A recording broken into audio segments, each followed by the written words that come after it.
CRRT stands for Continuous Renal Replacement Therapy. It's a special type of dialysis used in the ICU when a patient's kidneys aren't working correctly to slowly clean the blood over 24 hours a day. It gently removes waste products, extra fluid, electrolytes like potassium or sodium. CRT is done using a machine connected to a large IV catheter usually placed in the neck or groin.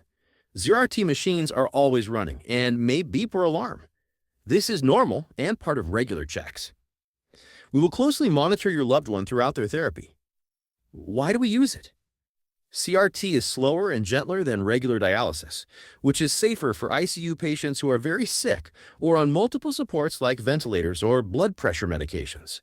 We use CRT in critically ill patients whose kidneys aren't working well or when someone has too much fluid in their body, life-threatening electrolyte imbalances, blood pressure that's too low for regular dialysis.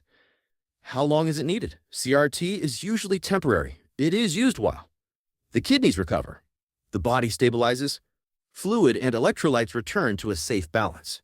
Some patients recover and no longer need any dialysis. Others may switch to regular dialysis or need long-term support, depending on their condition. Risks and benefits. The benefits include the machine gently removes toxins and fluids.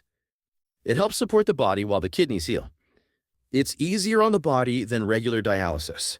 It can improve breathing and reduce swelling by removing extra fluid. The risks include bleeding, because we use blood thinners to prevent clotting in the machine, low blood pressure or electrolyte imbalances, especially early on, infection where the catheter enters the body, blood clots in the filter or tubing. Our ICU team constantly monitors the machine and your loved one to minimize these risks.